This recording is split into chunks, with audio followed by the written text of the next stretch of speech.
ត្រើយកុំរវល់នឹងស្រី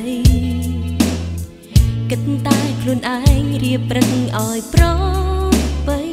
កុំមកខ្វល់នឹងរូបស្រី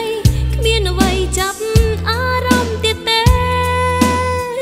រឿងដែលចប់ឲ្យចប់ទៅចុងកុំស្រណោះអីណាមៀមេមិនថយក្រោយទេនាំតែឈឺផ្សា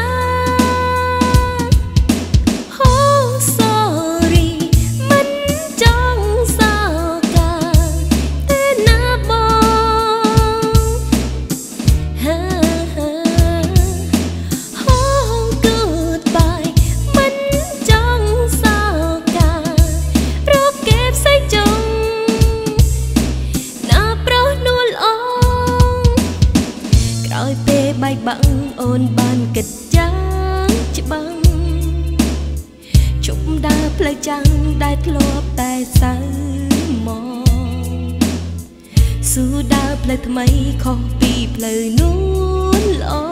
ពាក្យនេះពិនចេញពីចិត្ត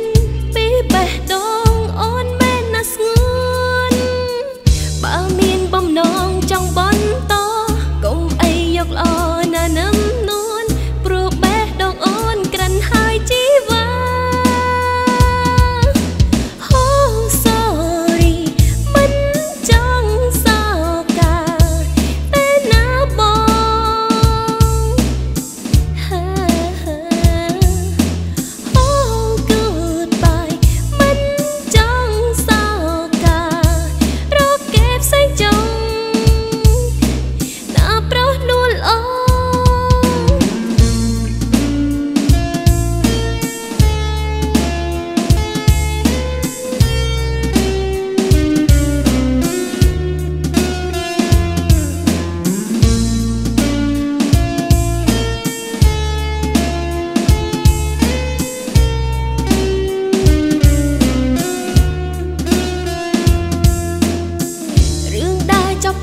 ចប់ទៅចុង